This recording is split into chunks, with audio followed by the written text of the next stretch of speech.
Nah, untuk niat ini meskipun ia dasar, tapi dia punya dasar lagi. Niat tuh asas kan, dasar kan. Tapi si niat ini punya dasar lagi. Punya kayak orang mau bangun rumah tuh, kan pondasi.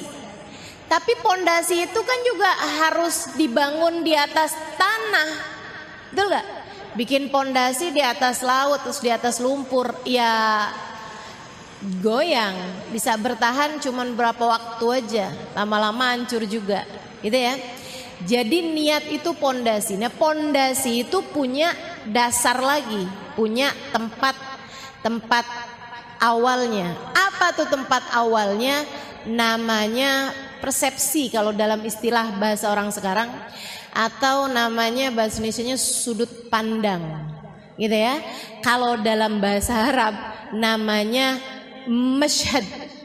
Nah, ini sesuatu hal yang saya rasa salah satu dari yang terpenting yang diajarkan oleh guru kami Sayyidil Habib Umar bin Hafid.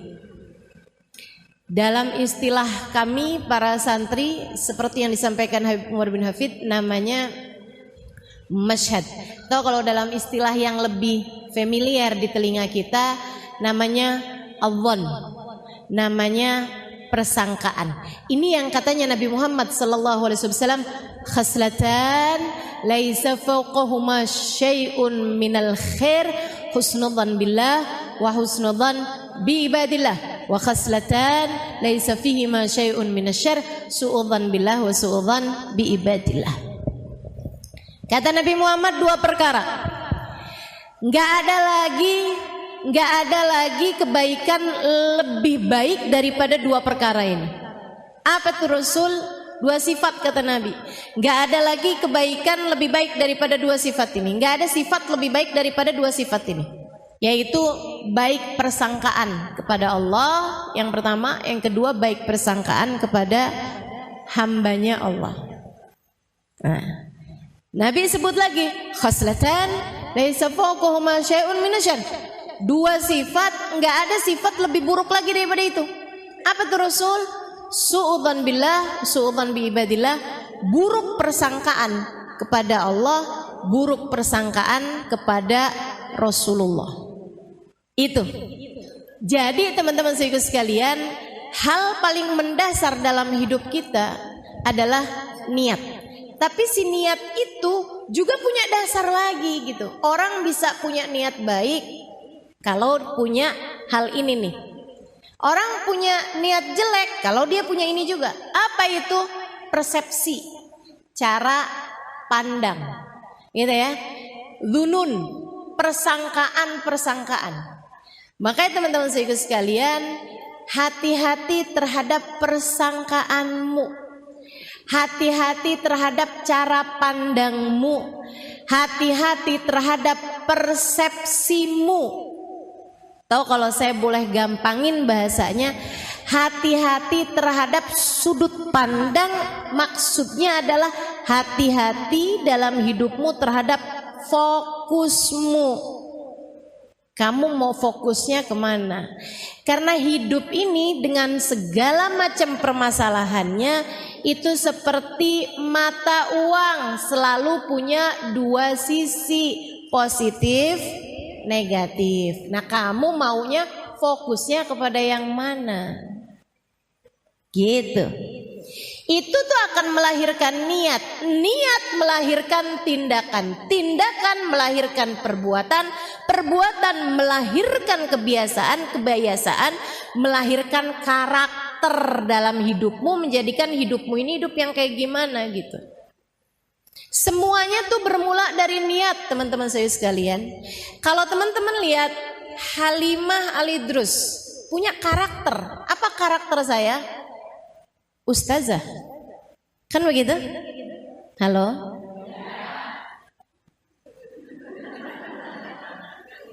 Orang masih lagi mikir udah dikasih jawabannya gitu. Saya kelamaan kalau suruh mikir sendiri ya. Itu namanya karakter. Kan begitu ya? Melekat dalam diri saya. Ibu-ibu kalau dengar nama Halimah Al-Idrus, apa yang ibu-ibu bayangin? Ustazah gitu. Pasti jarang banget ada yang misalnya gitu ya, Halimah Ali terus, oh selebgram. Enggak kan? Walaupun follower saya banyak.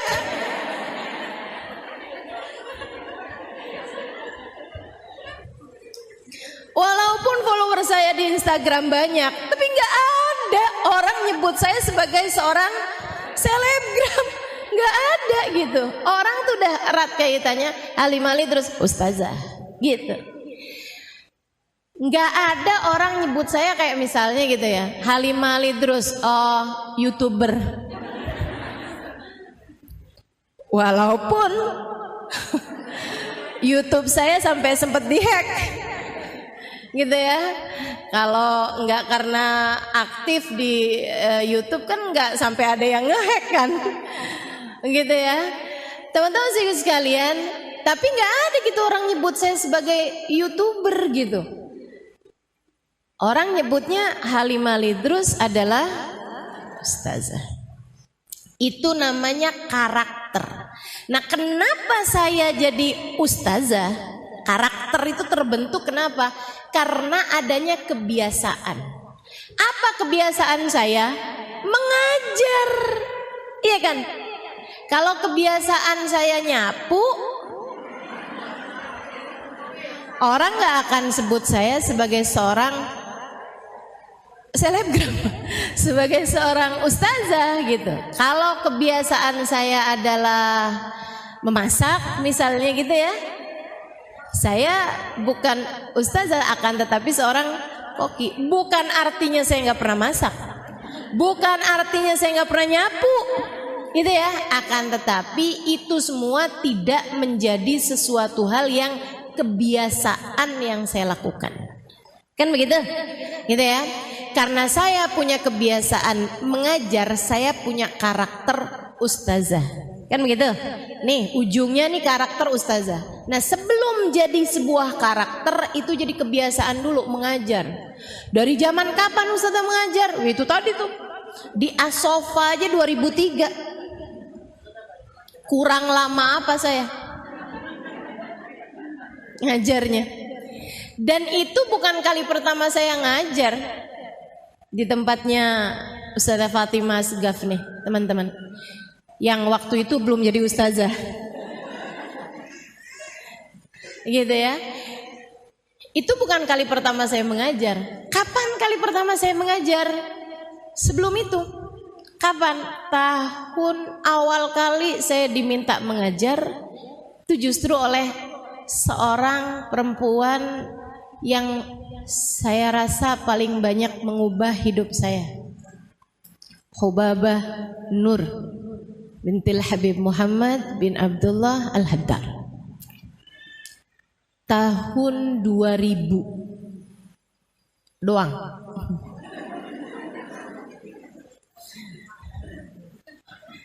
Tahun 2000 atau 1999, gak inget malahan ini ya. Iya sekitar segitulah. Saya rasa 1999 itu kejadiannya ya. Saya ingat banget jadiannya, sama kayak halnya Kak Emma ingat saat saya pertama kali diminta untuk mengisi kajian di rumahnya gitu ya. Itu teman-teman saya sekalian, mohon maaf saya sih lupa. Saya lupa. Tapi kan setiap orang itu punya momen-momen tersendiri yang dia tidak akan pernah melupakan. Gitu kan ya? Teman-teman juga mungkin ingat pertama kali ketemu saya. Saya lupa. Enggak semua saya ingat pertama kali ketemu. Ustazah ketemu saya pertama kali kapan? Maaf ya. Lupa. Nah sekarang aja belum tentu ingat. Mudah-mudahan ingat semua ya. Ibu-ibu sekalian saya muliakan, saya ingat banget awal kali saya diminta mengajar. Itu pada tahun yaitulah 1999 akhir saya rasa ya. Dan saya berangkat ke Tarim itu tahun 1998. Usia saya waktu itu 19 tahun. Saya diajak oleh abang saya, belum ada Daruz Zahra. Belum ada Daruz Zahra. Dan saya belum kenal Habib Umar bin Hafid, Hubabah Nur, belum kenal. sama semuanya. Abang saya ajakin saya gitu ya untuk nemenin dia pergi ke Tarim karena dia males mondok. Dia bilang dia nggak mau mondok, dia mau pergi ke Tarim tapi nggak mau mondok. Jadi dia mau tinggalnya di luar. Nah biar dia boleh tinggalnya di luar, itu dia harus punya alasan buat jagain adeknya, adek perempuannya, gitu ya. Sebab kalau yang dia ajak adek laki-lakinya, ya kenapa nggak dua-duanya mondok aja, gitu kan? Jadi dia bawalah adeknya ini yang perempuan ini. Saya tanyain, kenapa saya mesti ke sana? Saya itu lagi seneng-senengnya mondok. Waktu itu, saya udah mondok 8 tahun di Darul Lughah Dakwah. Hampir 5 tahun, kemudian di Al Anwar Sarang Rembang 3 tahun, sebelumnya lagi ada sempat belajar setengah tahun di At-Tauhidiyah Tegal Jawa Tengah ya. Nah, itu jadi saya udah mondok tuh udah lama gitu, udah 8 tahunan, seneng belajar ya, seneng belajar. Itu tadi tuh, itu tuh ya.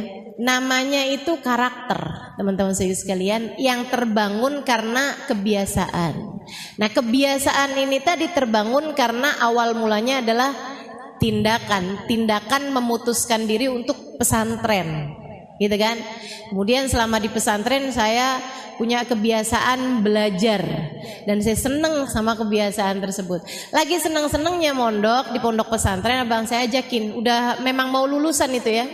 Dan saya juga nggak punya rencana mau pindah ke pondok mana atau mau ngapain gitu. Abang saya ajakin saya untuk belajar ke Tarim. Saya bilang, di Tarim ada apa bang? Iya sih, di Tarim tuh emang nggak ada pondok perempuan. Lah terus saya mau ngapain di sana? Saya nggak tahu juga ada apaan ya di sana ya gitu. Tapi kan kamu nanti bisa saya iniin, bisa saya rekamin kajian-kajian gitu ya. Dia bilang nanti kamu bisa dengerin gitu. Tapi kayak nggak menjanjikan gitu ya. Saya jadi di Tarim tuh ngapain ya? Kamu bisa cuciin baju saya, masakin saya.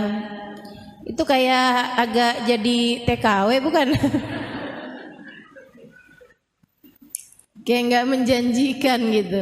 Dia bilang udah kamu bawa aja kitab-kitab kamu, jadi nanti kamu bisa pelajarin di sana. Lah kalau mau buat pelajarin aja kenapa jauh-jauh ke sana ya? Tapi terus dia ada satu kata yang membuat saya jadi oke, saya mau gitu nemenin dia ke Tarim. Dia waktu itu bilang Tarim itu kotanya Faqihil Muqaddam Muhammad bin Ali Ba'alawi. Dan saya dari sejak kecil itu abah saya kalau habis selesai baca ratib haddad ada selalu beliau tambahin dengan doa, ya Rabbana yasir lana umurana bijahi Sayyidina Muhammad bin Ali Ba'alawi gitu. Teman-teman juga mungkin ya banyak sering dengar doa itu, terutama kalau abahnya suka baca ratib gitu, bapaknya atau suka hadir acara-acara pembacaan ratib. Ya Rabbana yasir lana umurana bijahi Sayyidina Muhammad bin Ali Ba'alawi. Akhirnya saya putuskan oke.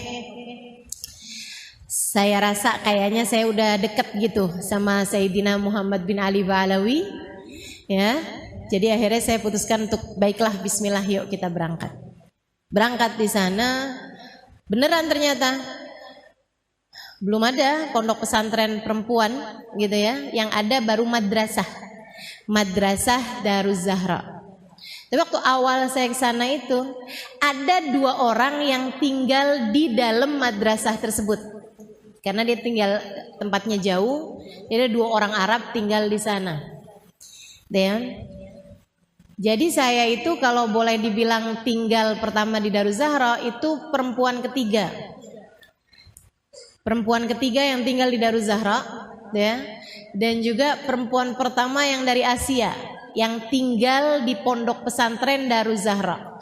Bukan yang datang ke Tarim untuk belajar. Kalau yang datang ke Tarim untuk belajar, Ustazah Amirah duluan dari saya. Ustazah Amirah tuh di Tarim sebelum ada Daruz Zahra tuh. Makanya beliau tidak belajar di Daruz Zahra pondok pesantren, tapi belajar di Madrasah Daruz Zahra dan banyak tinggal bersama dengan guru kita, guru kami yaitu Hubabah Nur. Ya.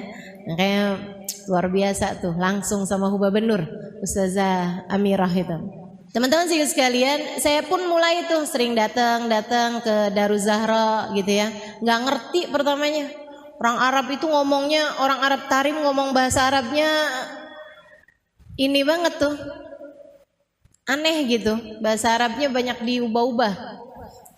Mungkin karena dia di pelosok juga ya, Arabnya bagian dalam gitu. Jadi ada lahjahnya gitu. Kalau kayak di Indonesia nih kayak orang Madura gitu, atau kayak orang mana gitu yang bahasa Indonesianya pun dirubah-rubah gitu kan. Logatnya apa semuanya jadi berubah gitu ya. Kayak orang Betawi deh. Orang Betawi kan bahasa Indonesianya juga orang bule gitu ya, yang masih belajar bahasa Indonesia aku kamu bingung. Dengerin orang Betawi ngomong kok nggak ada aku kamunya, nggak ada sama sekali gitu ya kita ya kalau ngomong orang Betawi sini gitu. Jadi mereka tuh aneh banget gitu. Bahkan bahasa isyarat aja beda loh orang Tarim itu. Masya Allah. Mereka tuh kalau bilang iya gini, kalau bilang enggak, ya ampun, aneh banget gak sih? Masya Allah.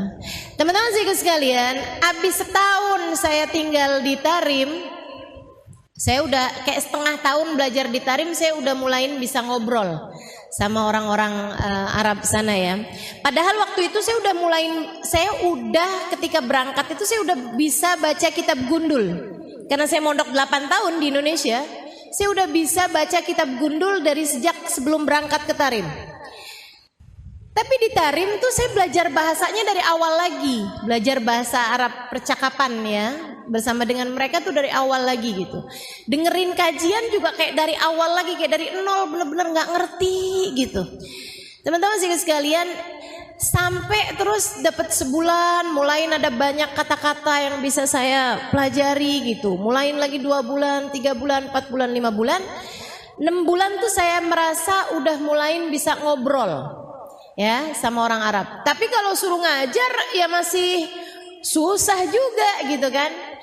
Sampai kemudian kurang lebih dapat 11 bulan itu awal kali saya disuruh ngajar tuh sama Hubaba. Gara-garanya ada satu ustazah, salah satu ustazah yang Masya Allah, Ustazah Zainab Al-Khatib, pernah juga datang ke Jakarta beberapa tahun yang lalu. Nah itu beliau lagi ngajar.